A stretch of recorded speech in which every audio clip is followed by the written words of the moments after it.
Well, good morning, everyone. Welcome, and thank you all for coming to our event this morning, Global Internet Freedom, a Foreign Policy Imperative in a Digital Age. I'm Richard Fontaine, a Senior Advisor at the Center for New American Security. And I don't need to tell anyone in this room about the power of the Internet. We experience it every day. At a think tank like CNAS and like all of the congressional offices, we spend a good deal of our time conveying our ideas over the Internet through our website, Facebook page, blogs, Twitter feed. The event this morning is being webcast, and we'll take questions via Twitter as well for the panel later on. And in many ways, the Internet has become the key platform for new methods of communicating. We watched in the past year and a half the enormous role the Internet has played in shaping the Arab Spring and in communicating events in China, Iran, and elsewhere. Yet as an ever-increasing proportion of human behavior is mediated through online communications technologies, the Internet is becoming an ever more contested space. A lesson of the Arab Spring, for example, was that technology not only empowered activists and demonstrators, but also those regimes who sought to monitor and crack down against dissidents. And the push and pull over Internet freedom is accelerating. To cite just a few recent developments on this front, the Global Online Freedom Act is now pending before the Foreign Affairs Committee in the House. Facebook recently joined the Global Network Initiative as an observer. There's a vigorous debate over whether the United Nations should play a bigger role in regulating the Internet. President Obama recently signed an executive order that sanctioned companies that enable Iran and Syria that use technologies such as cell phone and Internet monitoring to carry out human rights abuses. And of course, there are now global Internet freedom caucuses in both the United States House and in the Senate.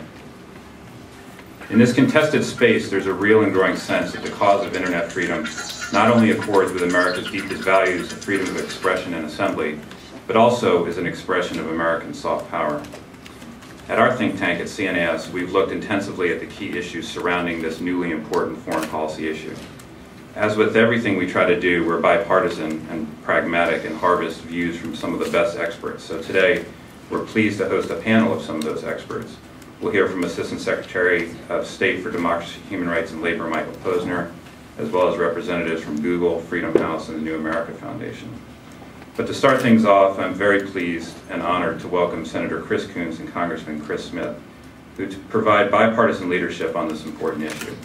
Together with the other Senate co-chairs, Senator Mark Kirk and Senator Bob Casey, and with the other members of the Senate and House Global Internet Freedom Caucuses, they've been at the forefront of this issue in many ways. So it is an honor to now turn it over to Senator Coons and Congressman Smith. Thank you so much for being with us today for this important event. Senator Coons.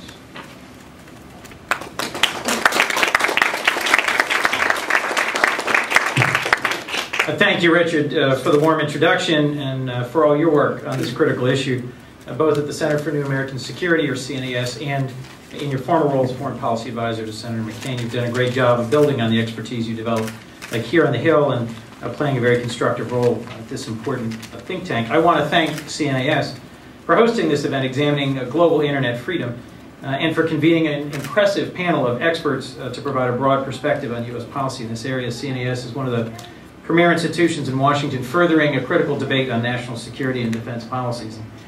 We have a truly impressive panel, so I'll be brief before we get to them.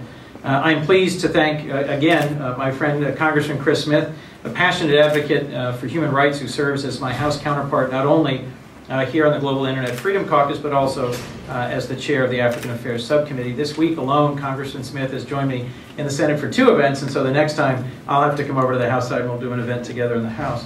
And finally, I want to acknowledge and thank my 2 Senate caucus co-chairs, Senators Casey and Kirk, who unfortunately couldn't join me today. Senator Casey is a prior commitment, and as many of you are aware, Senator Kirk suffered from a stroke in January.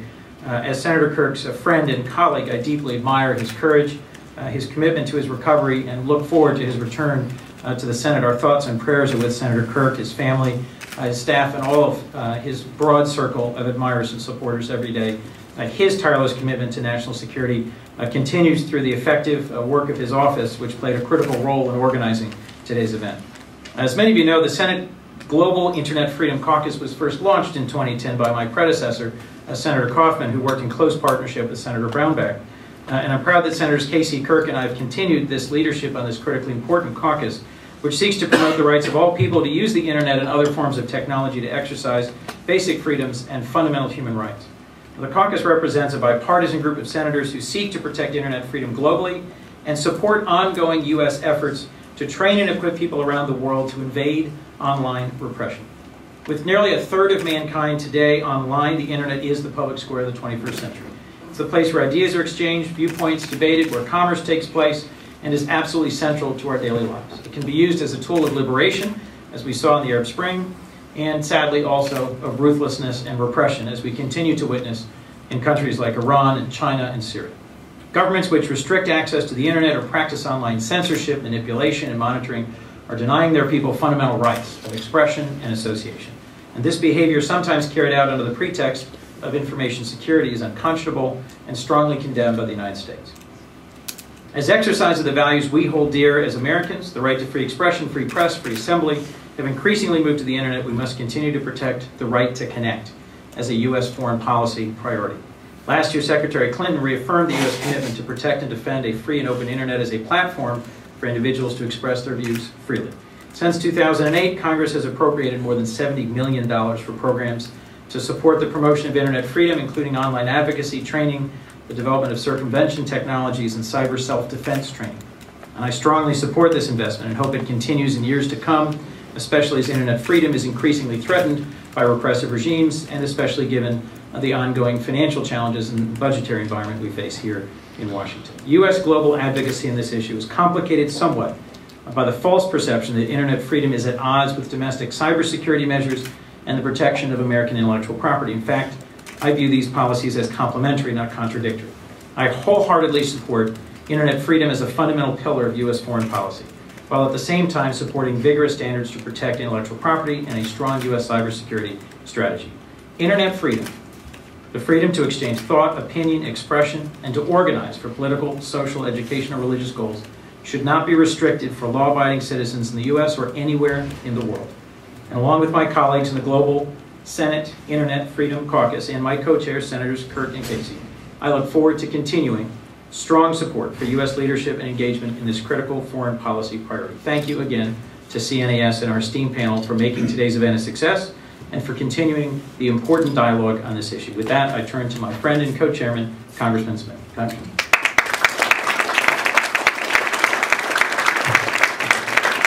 Thank you, Chairman Coons, and we have been collaborating on so many issues. Yesterday we had over 40, yesterday, the day before, 40 ambassadors from Africa working on how we can boost trade, especially legislation that we've jointly introduced to boost exports to Africa, the next big, we think the largest emerging market in the world. Good morning, and Richard Ponte, thank you for inviting me to be here to say a few words. It's good to see Richard, Michael Posner, who's still, I'm sure, jet-lagged a little bit from being in China. I'd like to thank all of you for joining us today to talk about what's becoming one of the big questions of the day, the future of the internet. It's amazing to me that while the world this past week has been riveted by the saga of Chen Guangzheng and his escape from the house arrest, almost no one in China is aware of who he is and how he is being treated, because China has filtered any words or phrases, including blind man, that could remotely be connected to his case. The Chinese people do not have a chance to react because their reality is skewed. It's completely different from the rest of the world. And on several trips to China that I've made, I've seen how that happens. I went to an internet cafe right before the Beijing Olympics and typed in all kinds of words, including my own website. And even the word torture. When I typed in torture, there I got what we allegedly were doing in Guantanamo and what the Japanese did horrifically to the people of China during World War II. And my website was blocked, State Department, most of its websites are blocked. Most of its reports on freedom, religious freedom and the like, some of that has now gotten through, but most of it was blocked.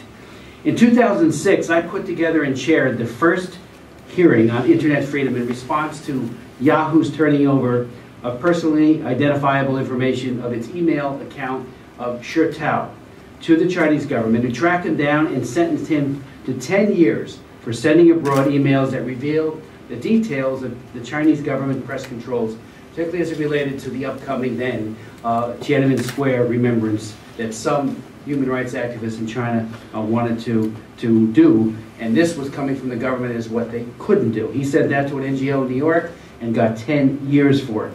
At that hearing, Yahoo, Google, Microsoft, and Cisco testified to what we might ruefully call their worst practices of cooperation with the internet police of totalitarian governments like China. And I would say parenthetically that over the years since then, we've worked, and I've worked very closely with all of the big internet giants, and frankly, they have stepped up to the plate. They have tried to be a mitigating factor. I think there was a belief that somehow the internet would almost magically open up societies, but it became a very significant tool of repression. Even in 2006, the technologies to track, monitor, block, filter, trace, remove, hack, attack, and remotely take over the internet activity, content, and users allowed the Chinese government to massively censor and surveil the internet. Just as disturbing was the involvement of Western companies in technology, including American companies, that enabled the Chinese, as well as the Iranian and other governments, to transform the internet into a weapon of mass surveillance. Right after that first hearing, and then I've chaired several others as well, Tom Lantos chaired one on the committee when he was chairman, I introduced the first Global Online Freedom Act, known as GOFA, as a means to help internet users in repressive states.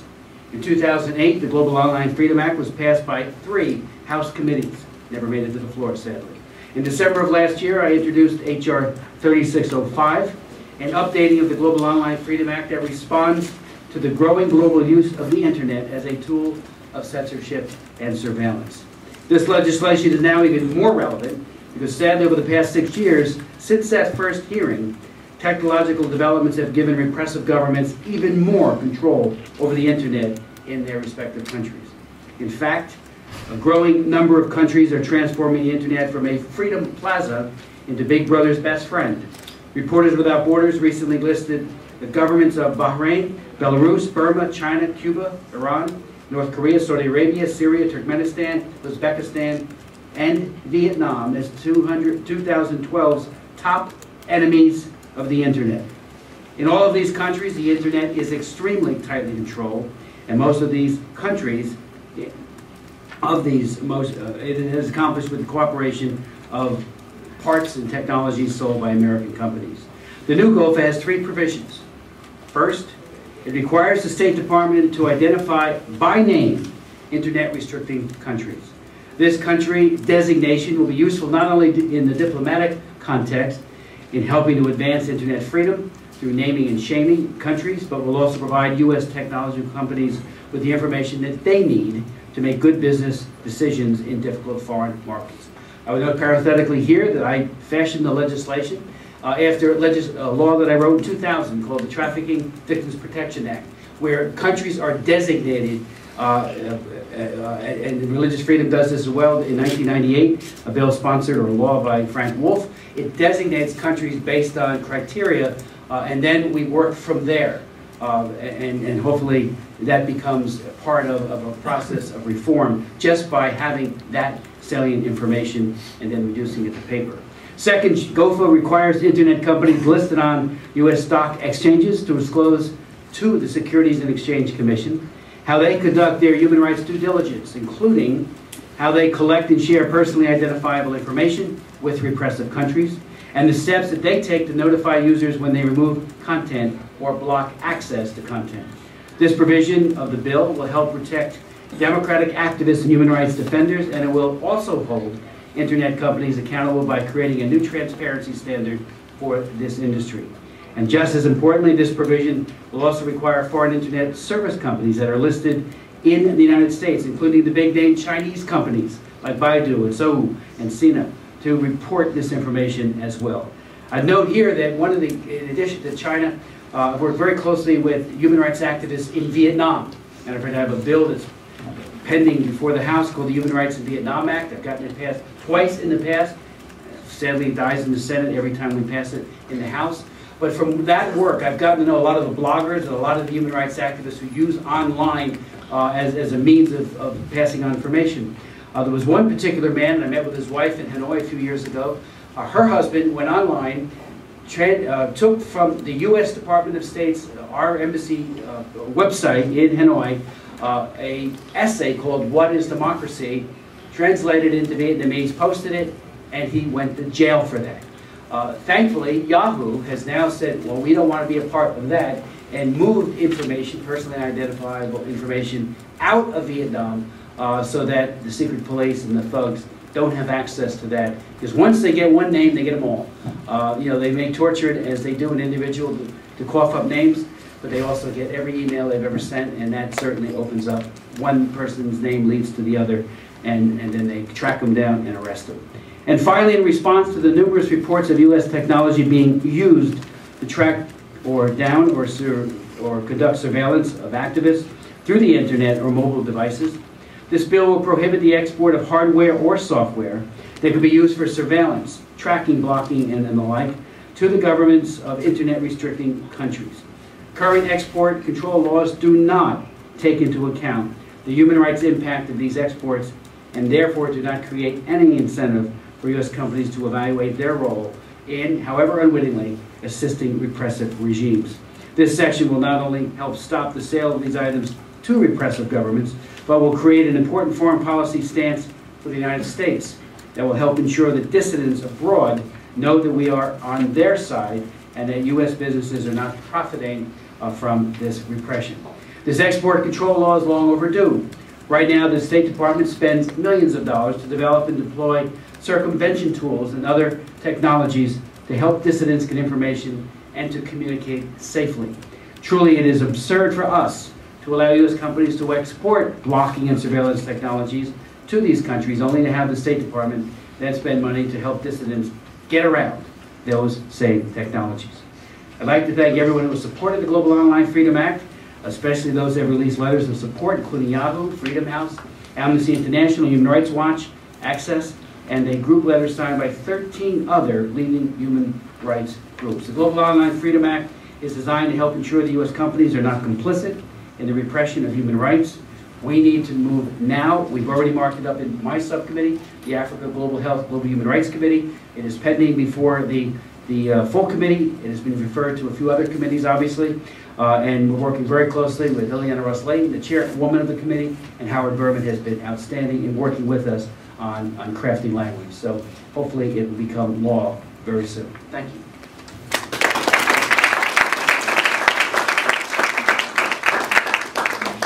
Well, the senator and the congressman have very limited time, but if there's a question, we can start with one question if there is one for Senator Coons or Congressman Smith. Hi there. I'm with the Voice of America, and I'm just wondering, as I read through the material, if anyone could speak a little bit more detail to the actual technologies, if you want their the export sort of on those technologies relaxed a little bit. I'm looking through the last few pages, and then it goes into a little bit more detail. But are there specific? Oh, thanks. Are there specific technologies you can mention at this point, besides the sort of general items mentioned towards the end of the report, that you want their export relaxed? Well, one of the aspects that was brought out in our very first hearing, and it's been a problem that has concerned me and so many others involved with human rights and the internet. Cisco sold China routers and the capability to literally turn their secret police into the equivalent of the FBI and Scotland Yard and other modern-day police forces. Obviously, they are anything but a police force as they track down political and religious democracy activists and the like. We know that there are something on 35 to 45,000, nobody knows the exact number, cyber police in China. And so that kind of capability has enabled them to be connected and to have, again, the most modern means of communicating among each other. There's also a dual-use component to this with the secret police, with the military, which has, I think, and I believe, significantly enhanced the ability of the Chinese military, which with ever-increasing capabilities, Blue Water Navy and the like, to communicate among themselves, all courtesy of us. So Cisco, in my opinion, has done a great service. One of they were actually at fairs promoting a thing called, or a technology called police dev. Chinese scooped it up like a sponge and regrettably have now deployed it. So those kinds of capabilities, and of course there's so much more, but what we do is we don't say this is the list from start to finish. We, endow the administration, DoD, Commerce, obviously State, with the ability to make prudent decisions on what needs to be precluded from export.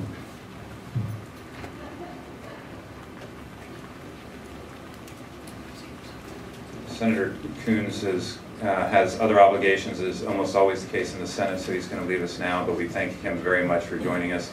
If there's one more question for Congressman Smith, then I believe he would be willing to take one more, and then we'll proceed with the panel. Is there anyone else who has a question? All at once. Yes, ma'am. There's a microphone coming right now. And if you could identify yourself. Yeah, I'm Peter Wang with Newtown Dynasty Television.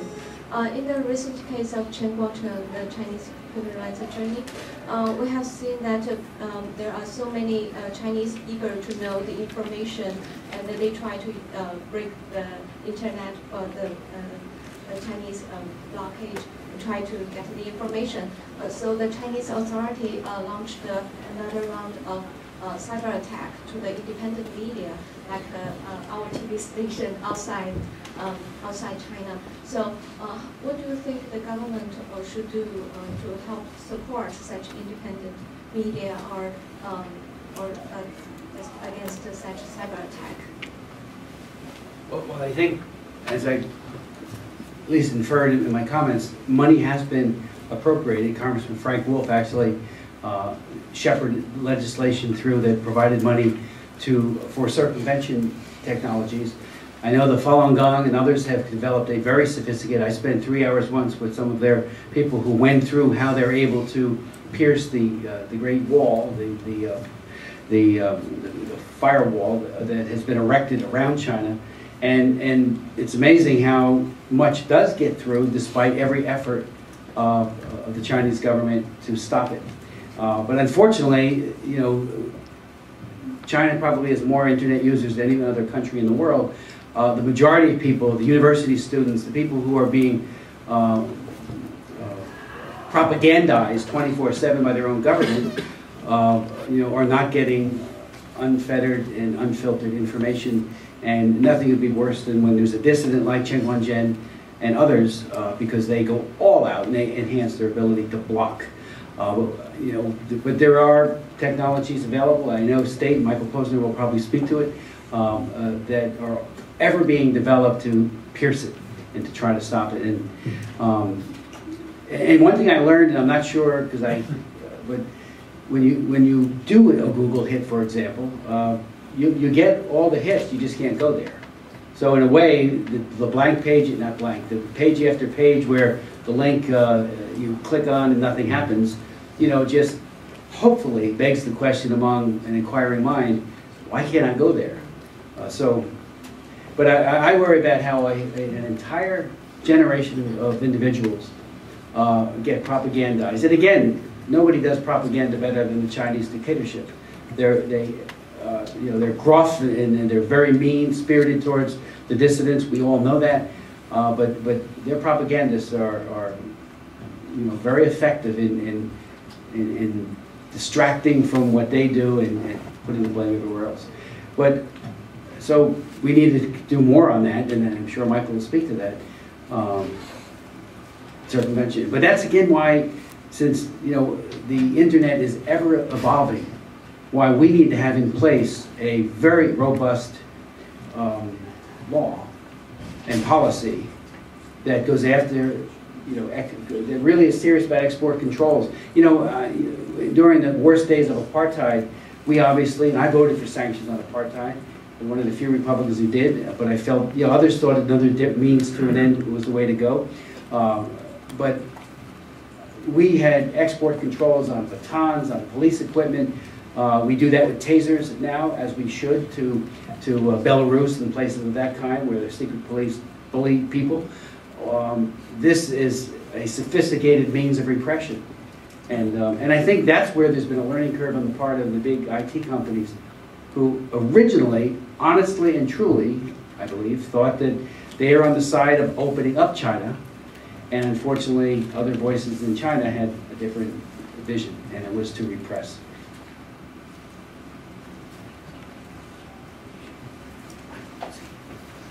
Well, thank you very much to Congressman Smith, and thank you again to Senator Coons for joining us this morning for two extraordinary presentations. I'd like to invite the panel to come up now and take their seats, and we'll proceed with the second portion of our session this morning.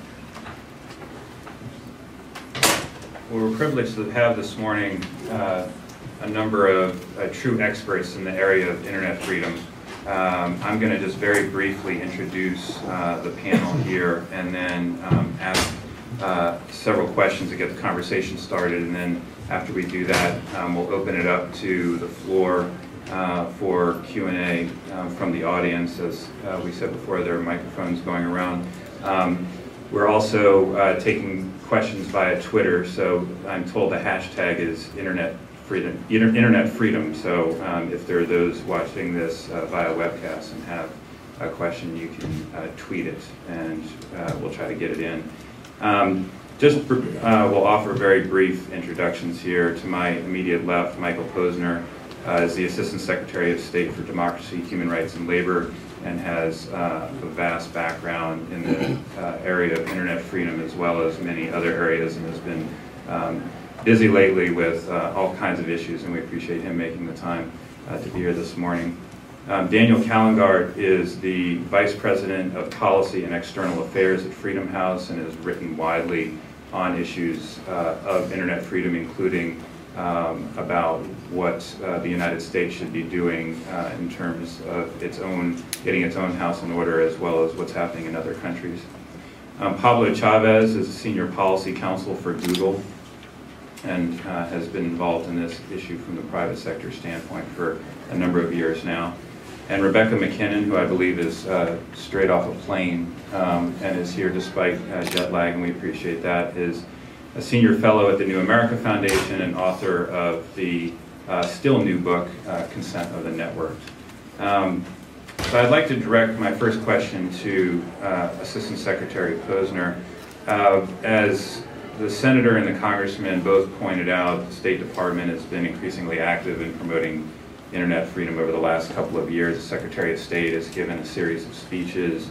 The state and AID are funding the provision of circumvention and other technologies to the tune of tens of millions of dollars. So what's the next step on the path of promoting internet freedom as far as the U.S. government is concerned, and how is the U.S. government thinking of internationalizing this effort so that this isn't seen only as kind of an American pet project, but rather something that has true international support? Thanks, Richard. I want to thank you and first the Center for New American Security for hosting this and allowing us to have this discussion. I think there are three things that we're trying to do as the next step, and the first relates to the last part of your question. I think it's critically important that these issues be dealt with diplomatically by governments and not just the United States government. There needs to be a coalition of governments that view internet freedom as part of a broader human rights agenda. The issue for us of the internet is to create an open platform that allows freedom of expression, assembly, association. This is really an extension of what the United States has fought for decades in terms of promoting the Universal Declaration of Human Rights. In that regard, last December we organized with the Dutch government a meeting that was very successful in creating a group of countries, now 17, called the Coalition for Internet Freedom Online, and it is a growing group. The Dutch government's been terrific. Catherine Kendrick in our office played a key role in getting that meeting organized. And what came out of it was I think a recognition that governments, companies, and civil society groups need together to figure out a global strategy for responding to those governments who view this as a matter of what they call information security or internet management. We've seen a number of governments now going to the UN and elsewhere trying to constrain and control to regulate. And our notion is part of the genius of the internet is its openness and the ability of people to use it for different purposes, for commerce, for free expression of ideas, etc. And we need to get more governments involved in that. So piece one is diplomacy. Piece two is the kind of public diplomacy. The Secretary of State Clinton has given 3 major speeches on this issue. I think the efforts of Senator Coons, Congressman Smith in these 2 Senate and House caucuses is also part of the public expression of U.S. government concern about these things. And I commend the companies that have stepped up to the plate, Google and Yahoo and Microsoft, who've been charter members of the Global Network Initiative. It's very key that companies need to come together and work with us in government. That's also part of the public space here.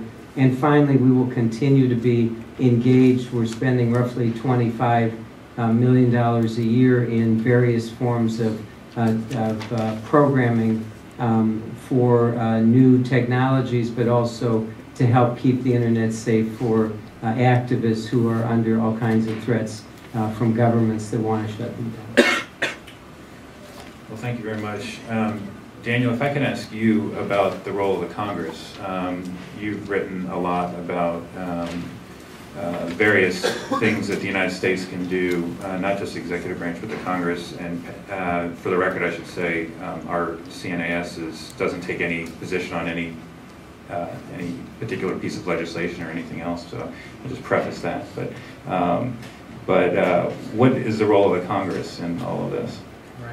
To answer that question, I first need to explain a bit what more the U.S. government should be doing. And I certainly commend Assistant Secretary Posner for his leadership on these issues, and I agree with everything that he has said. But I'm concerned that it's not enough. And as we all know, the internet is a heavily contested space, and repressive governments are getting increasingly sophisticated about how they control that space. There are 2 particular initiatives which I think the U.S. government should pursue. One is in terms of putting the principles of free expression into practice. Now, about a year ago, the UN Special Rapporteur for Freedom of Expression, Frank LaRue, submitted a report which I thought was groundbreaking. In essence, it said that established international norms of free expression and freedom of association apply on the internet as they do anywhere else in the world. And then he explained what that means in practice. And it included very specific recommendations. For instance, that governments should not hold web hosts and service providers liable for content that they host, that there should not be real name registration systems, etc. Now, I think that the coalition of governments that are pressing for internet freedom could use this as a starting point and come up with an actual action plan. Take specific examples such as the intermediary liability, legal problems in Thailand, and say we as a coalition of democratic governments are going to jointly talk to the Thai government about how they can remove these provisions. Similarly, you could do the same with the real name registration system in South Korea, restrictions on free flow of information in Ethiopia or any number of other countries. That's one area. The second area is in terms of curbing the exports of U.S. and frankly Europeans it's as much a European problem, Western technologies that are used to facilitate human rights abuses. Richard, if you can pull up the map that I have, just to show this graphically, there have been a number of reports of technologies sold in different parts of the world, focusing simply on the Middle East. What this shows over the last 3 years, we're talking about a dozen companies who've exported censorship or surveillance technology to just about every repressive regime in the Middle East and North Africa. The purple countries, this is the Freedom House, Freedom Map, and so purple countries are not free countries. So they're known to limit freedom of expression and personal freedoms and have weak rule of law, etc. So there's clearly a pattern, and there's actually nothing in place today to stop another case like this. Now, last month, the big story was a Swedish telecoms company, Telia Sonera, that had been collaborating with the secret services of Belarus, Azerbaijan, Uzbekistan, all countries with terrible human rights records. And Telia Sonera was essentially giving those secret services full access to digital communications. Now, we know in cases like that, those secret services typically use that kind of information to go after dissidents, peaceful political opposition, independent media, and so on, and the consequences can be as severe as torture or worse.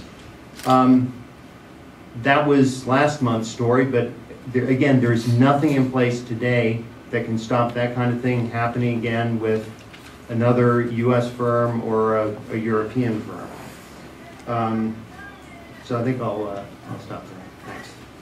Thank you very much. Let me move on to Pablo and ask you about the private sector. And I'd like to sort of pose two questions. The first is, Daniel talked about some of the negative side of what the private sector role can be. What's the positive side in terms of promoting internet freedom that we might reasonably expect the private sector to do? And the second is, Google has taken an interesting position on the role of the free flow of information as a trade barrier, and I wonder if you could explain that. Sure, absolutely. So first of all, Richard, thanks to you and to CNAS for setting this up, and it's a real honor to be on this panel. The folks that are here on the panel, excluding maybe Richard, have done more for the cause of internet freedom than really anybody you'll ever hear from or meet. So it's a real pleasure and an honor.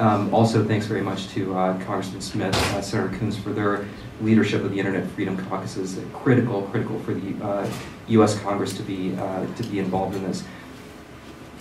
I'll answer your question, but first I'd love to kind of just take a step back and explain to folks why precisely this is such a critical issue right now, and why we're so focused on this as a matter of U.S. policy, as a matter of private sector practices and so forth. First of all, the fact of the matter is that there is a tremendous amount of internet censorship, filtering, and other practices that are restricting free expression online.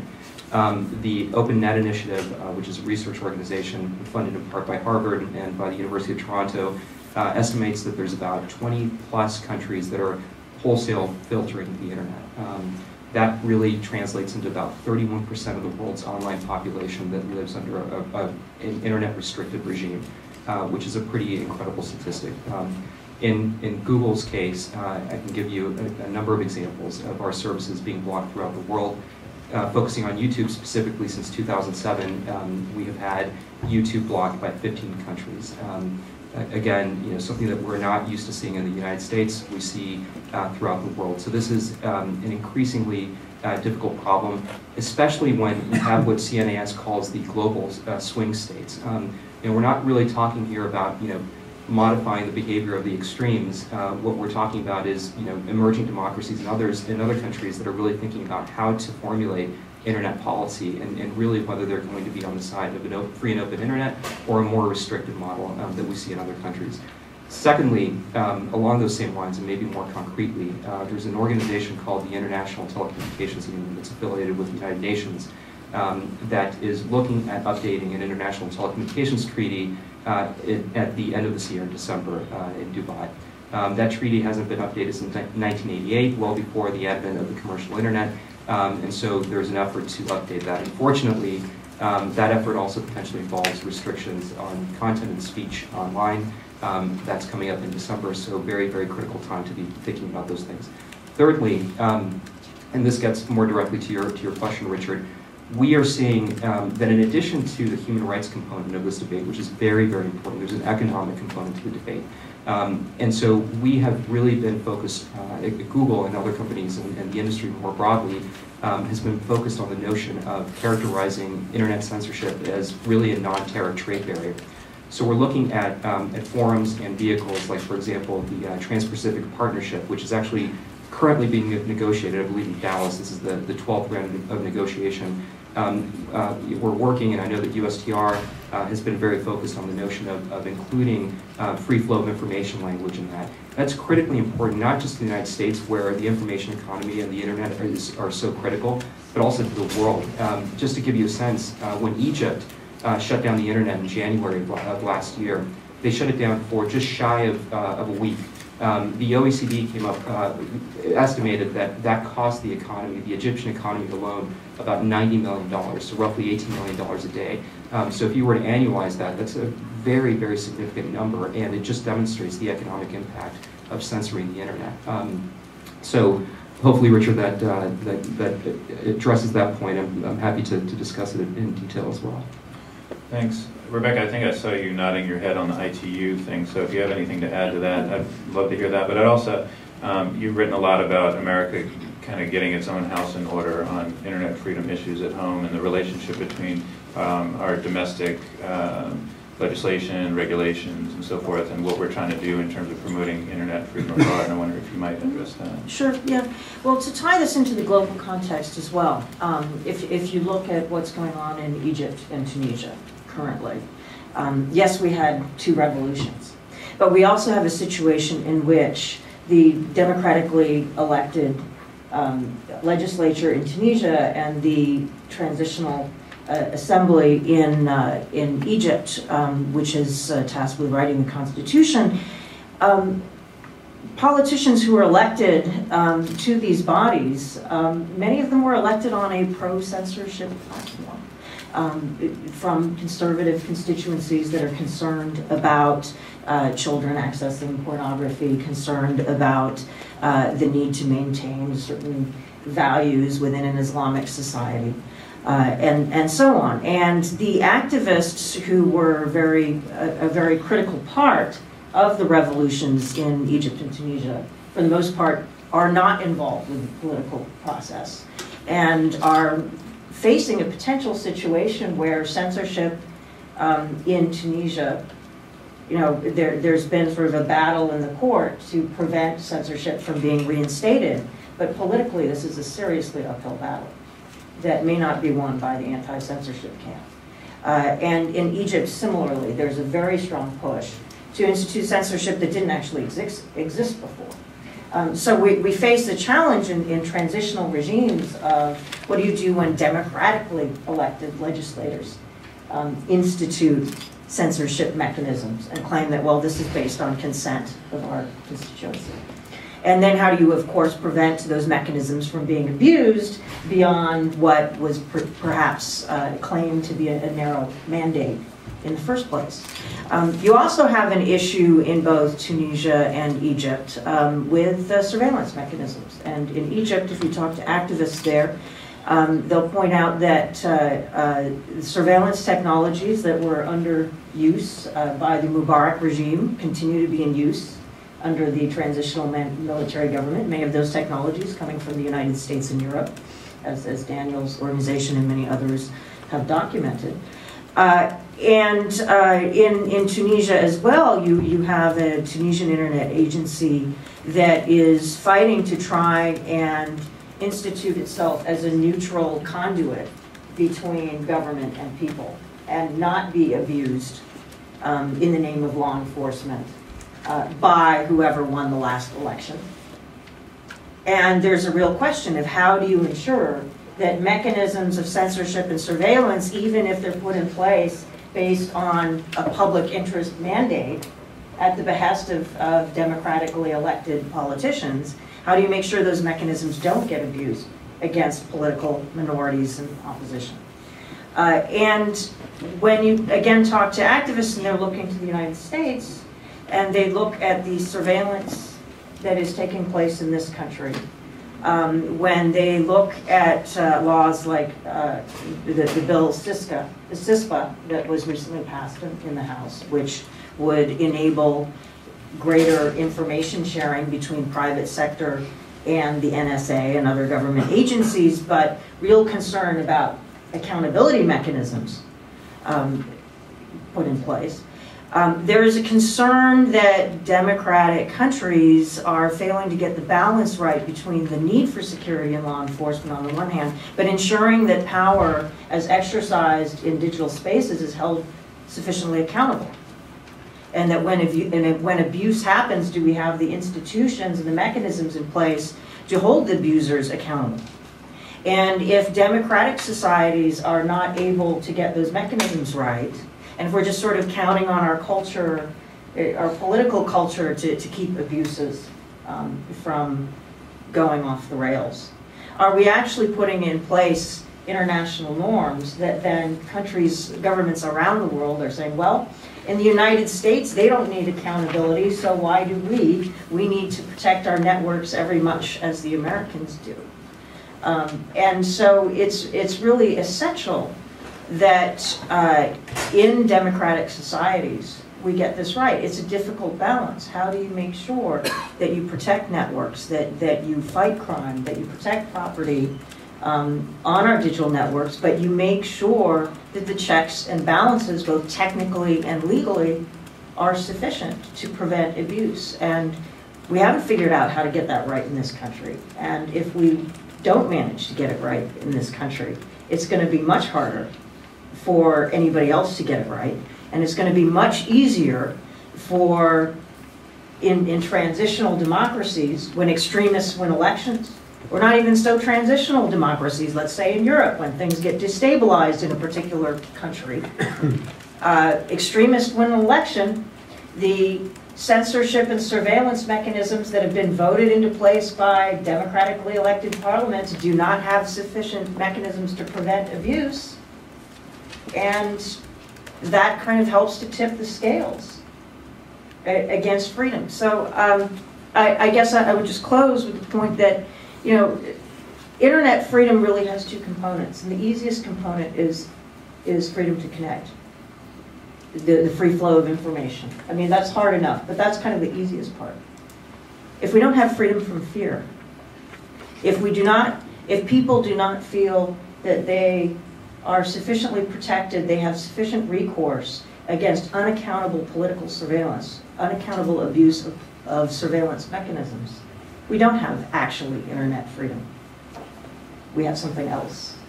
And it's extremely commendable that the United States and many companies are taking the lead on free flow of information and freedom to connect, but we have to do the harder work that requires us to look much deeper within ourselves and get our house in order. And just to speak to the ITU point, I mean, this again comes, the International Telecommunications Union is a situation where you have governments within the UN saying, we have a lot of security problems online. The developing countries feel that the international internet system is kind of skewed towards Western nations, and they want to be able to have more control over this digital environment that they find quite scary.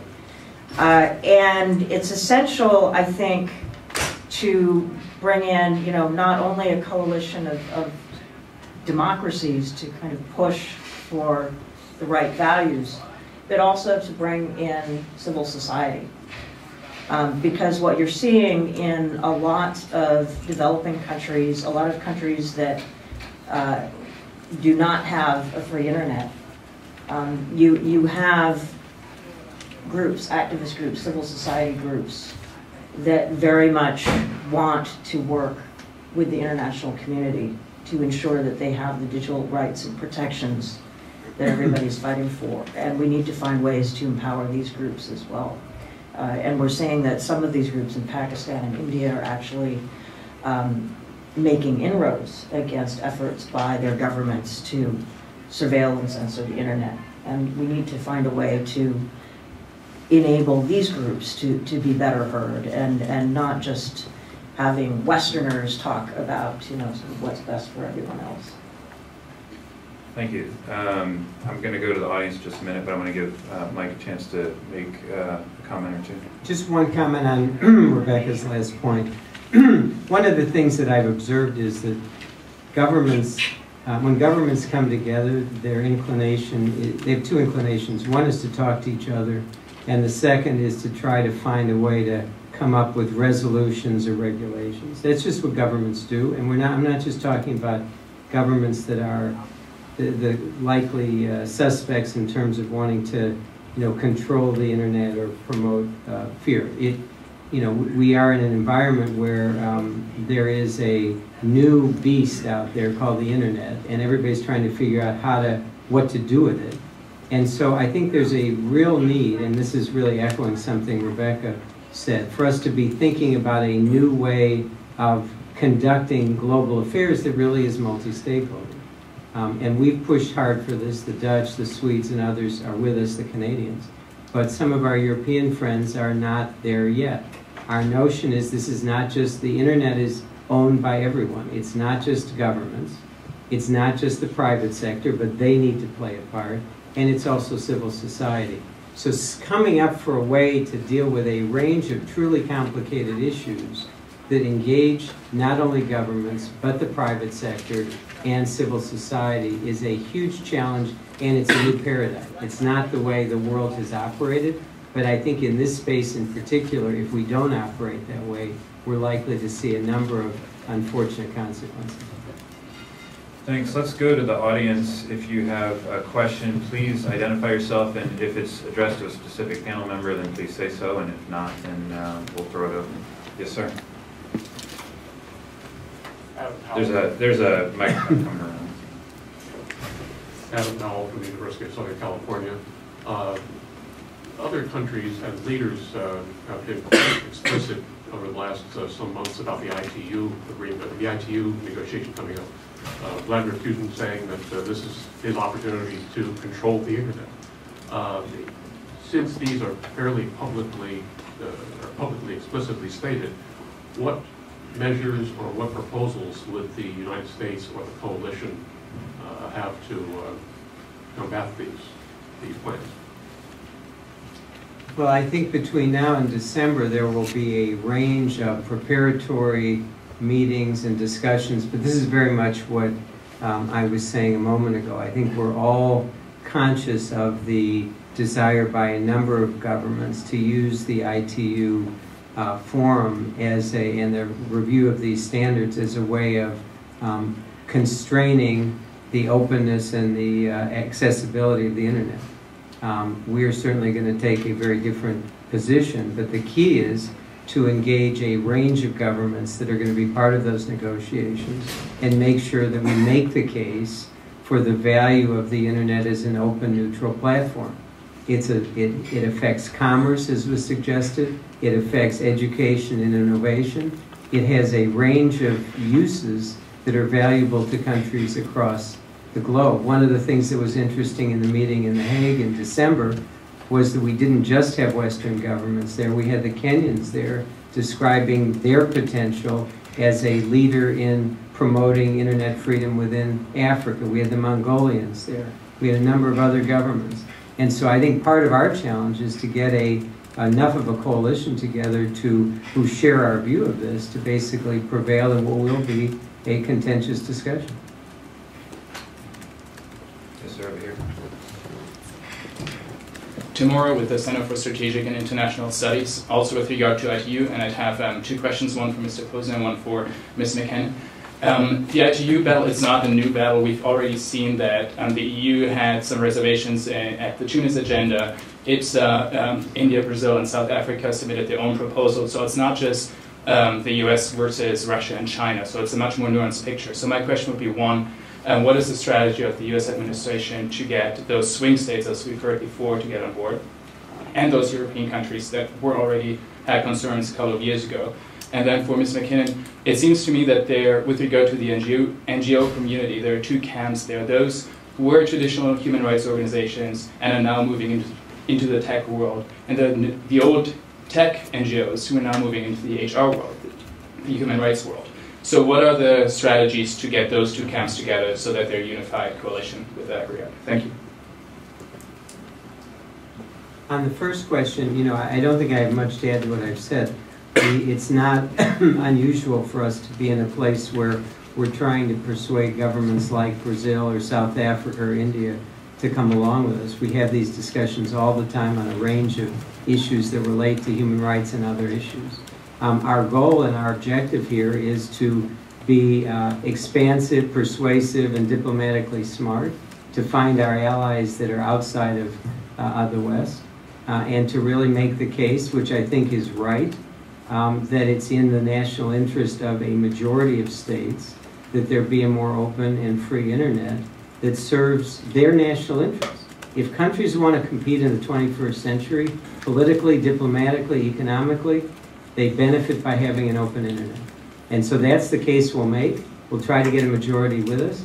And any suggestions we would welcome, but it's certainly going to be a challenge, and it's one that we're ready to take on. To speak to your question, this definitely is an old fight in many ways. It keeps coming back. I think there are some changes. One is that traditional human rights groups have actually woken up to the fact that the internet is also a contested space on which human rights needs to be defended. And I think that wasn't the case a few years ago. And also technology NGOs are much more savvy to traditional human rights concerns, in part because of the Arab Spring. And you've been seeing coalitions forming around, from opposing the Stop Online Piracy Act, which actually the international human rights community got very involved with, to opposing a number of other international treaties and policies that people feel are bad for free expression and privacy. But we're also seeing just a global grassroots movement, I think, which is quite different from a few years ago, and more of a broad-based political movement of younger people who actually, view the internet and their ability to do what they want on the internet without excessive fear as a core part of their political needs and demands of their politicians and their government. And I think one really key strategy is that, the media is not reporting much on this whole ITU process, either in the West or around the world. A lot of people who are citizen media users and bloggers and activists in many countries aren't even aware of what their governments are attempting to do on their behalf. And so I think a lot of the strategy involves basically mobilizing the grassroots to recognize what the proposals are that various governments are supporting or advocating, and insisting upon transparency. I mean, we've seen earlier this year, both with SOPA and with ACTA, the Anti-Counterfeiting Trade Act, which has basically been killed in Europe, a big argument is that civil society was not at the table, that it was done behind closed doors, that it was not transparent. And that argument is very powerful. And I think that if a broader cross-section of publics around the world become more aware of what is being done behind closed doors in their name without consulting them, what we've seen is emerging in the past year particularly is people actually doing something about that. So I think in public information and grassroots activism is going to be a key part of this, and that's going to be for media and civil society more than for government. If I could just build on that a little bit, one thing that's changed pretty significantly over the last couple of years is a lot more information available, a lot more transparency out there about what is going on in particular jurisdictions in particular countries. So just to give you a small example of something that Google's doing, if you go to www.google.com/transparency report, you'll see there two things. One, you'll see a tool that lets you view where our services are being censored or limited or otherwise blocked. And you can do this by product, Gmail, etc. And you can do it by country as well. That kind of information available in the hands of average users has been very, very powerful and has been a great mechanism, a great catalyst for action. The second piece that you see in that transparency report is a list every government request that has come our way from every country out there that relates to the takedown of content, as well as the request for personal information from us for law enforcement and other purposes. There again, that is data that can be exported, that can be analyzed, and that can really enhance and help advocacy from grassroots and civil society. So that is a positive trend that we're seeing, driven by technology and driven also by civil society. Thank you. Other questions? Yes, sir.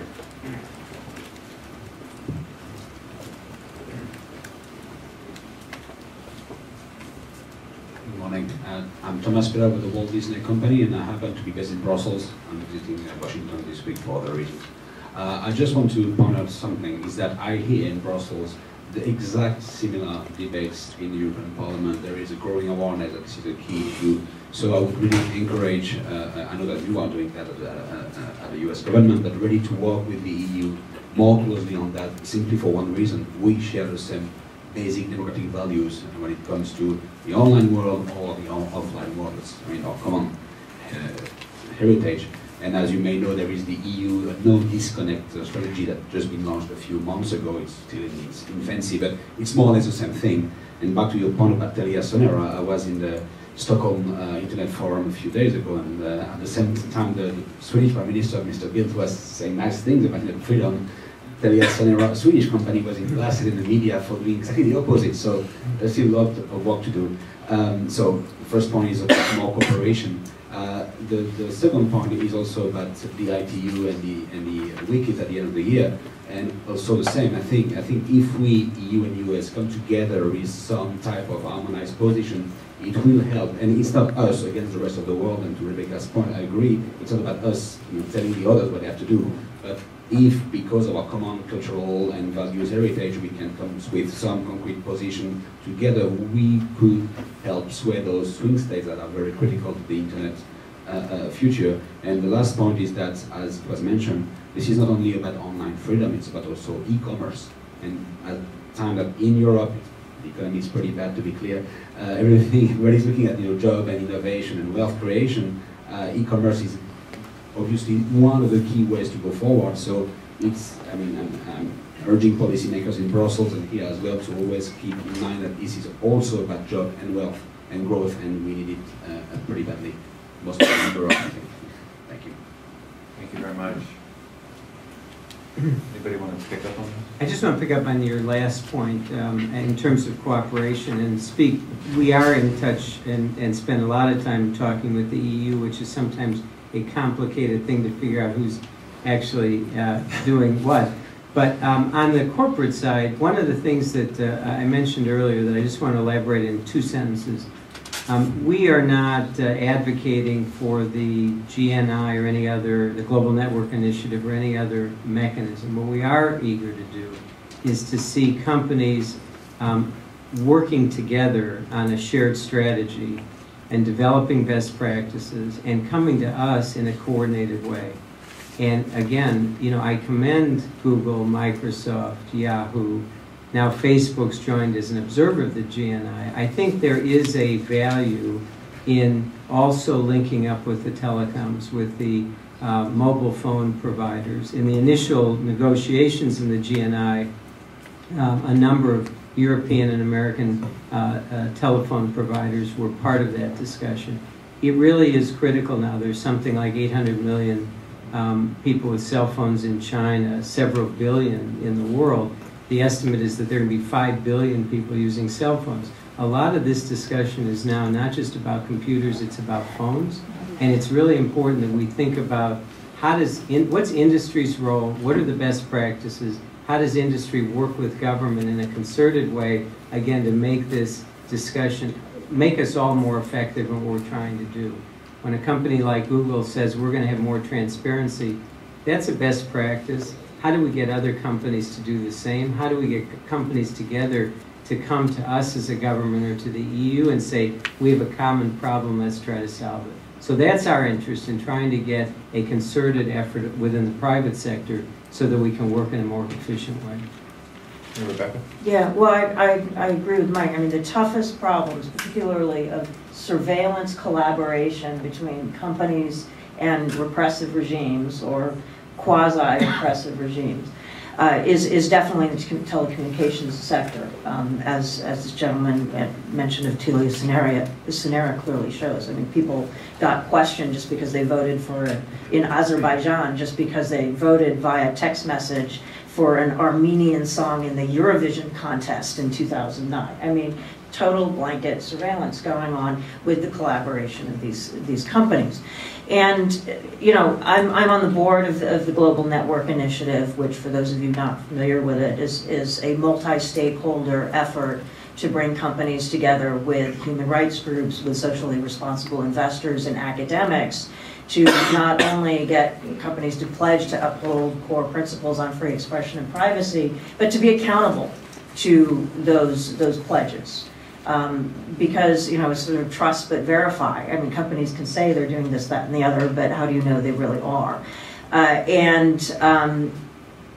We've been talking to TeliaSonera and all of the European telcos, and they say, well, we just want to talk to one another. We've created our own industry dialogue, and we're talking about how we're going to promote human rights. But they're not willing to actually engage in a multi-stakeholder manner. I mean, the difference between what they're doing, they say, oh, we're talking amongst ourselves and we're talking to governments, so we're doing what we need to do. But I don't think that's sufficient. That's not accountable. And the GNI requires independent evaluations of the companies to ensure that they're actually living up to their pledges. And I think in this world today, that's what we need. We need public accountability of some kind. And so far, the telcos have not been willing to take that step.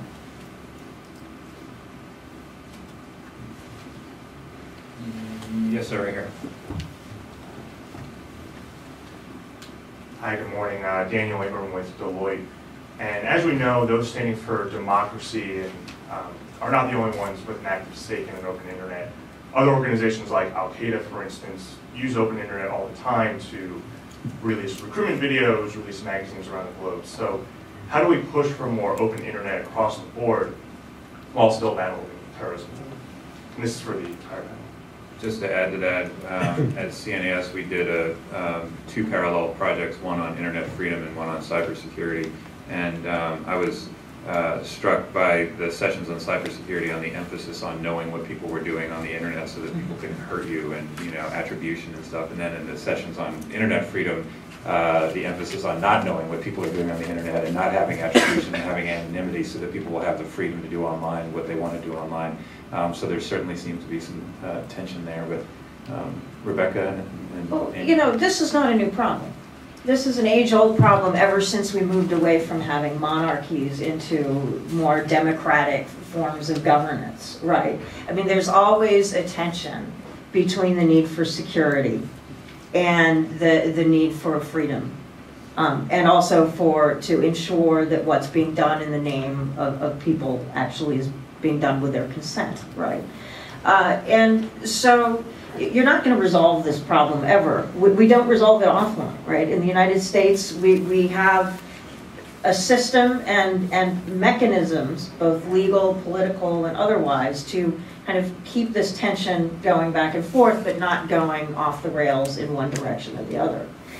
The problem is now we have this globally interconnected network, and we need to figure out how to find the balance between security and freedom in this global environment with lots of different kinds of governments in it, all kinds of different good and bad actors, some genuinely evil people, some genuinely vulnerable and good people, and what do you do?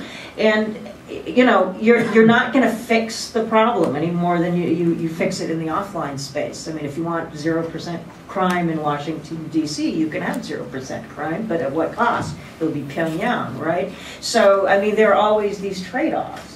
And we're not going to find a technical solution to this. We're not going to find a perfect solution. We're always going to be pushing back and forth on this, not only nationally but globally. But we need to ensure that we do it, that we enable this tension to happen in a way that it doesn't go too far off the rails in one direction or the other, so that either you get rampant crime on the one hand, and terror and no security, and on the other hand, police state being enabled and empowered and unable to bring it back to the middle. And we don't have a good solution in the digital world right now. We're at a very early stage of trying to figure out how to achieve that balance. So I agree with Rebecca that there's a tension, but let me just highlight, actually just underscoring a little bit of what Senator Coons was suggesting, that there often is no mutual exclusivity between security and free expression. And just to give you one concrete example, almost exactly a year ago,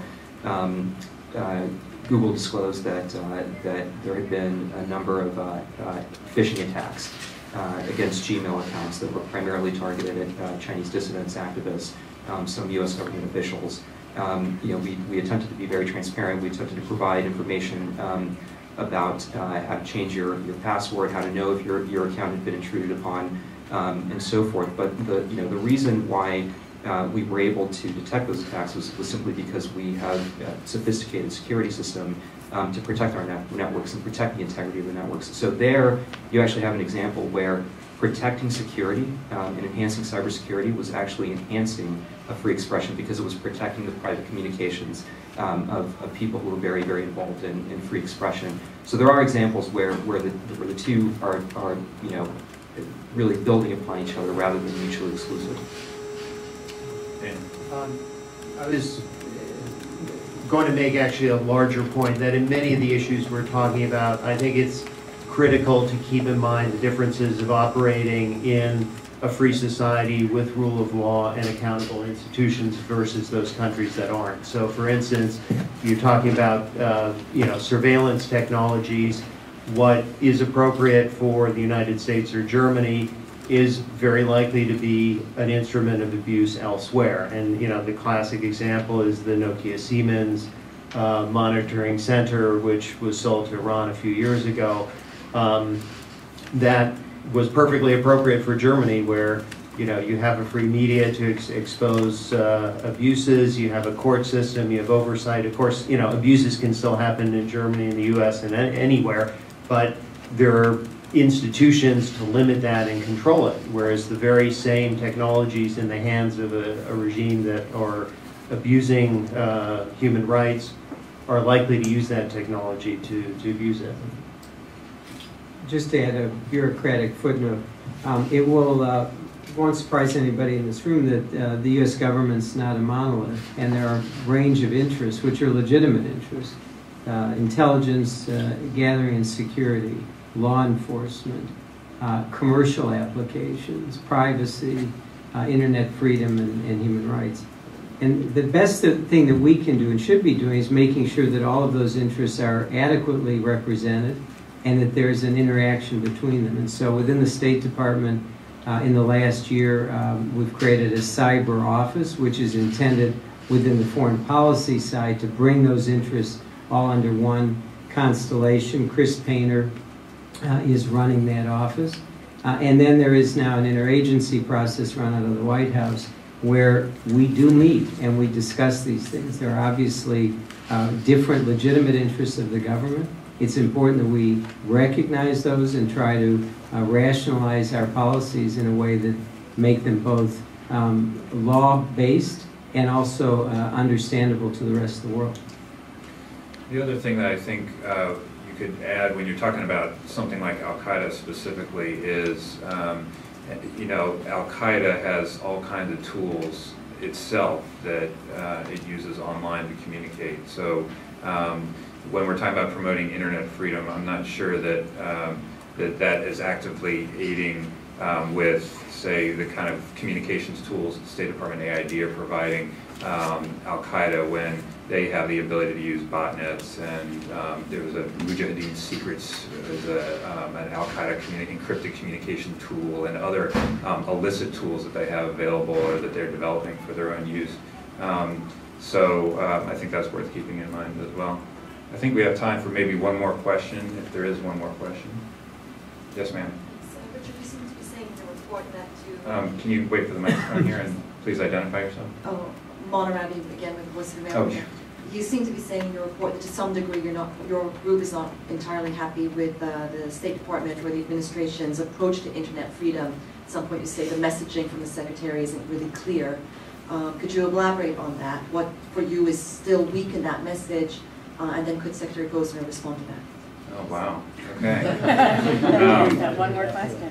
Well, the report, we issued this report last year, and at the time, I do think that there was some confusion in the message that the State Department had when it came to talking about internet freedom. There was some reluctance to describe it as an element of democracy promotion, or there was a desire to be, I think, overly circumspect in the potentially transformative role that the internet can play in democratization abroad or political transformation abroad. I do think, though, that in the years since our report came out, that's actually changed, and I think part of that actually has to do with Assistant Secretary Posner. And if you look at the way the State Department talks about these things today, he can correct me if I'm wrong, but I do think that their administrations never change the way they talk about things, right? But if they did, I think there's been a bit of change in the way that the State Department talks about internet freedom, and less shyness about talking about this as a tool of human rights and democracy. But I have nothing to add to that. okay. All right, well, I think that's going to do it for the panel discussion. Again, let me thank our speakers, Assistant Secretary Michael Posner, Daniel Calendar, Pablo Chavez, and Rebecca McKinnon. Thank all of you for being here. There may be some additional copies of the report that you just referenced on our back table over there, but if not, it's available online, as will this session here. And thank you all for coming, and have a good day.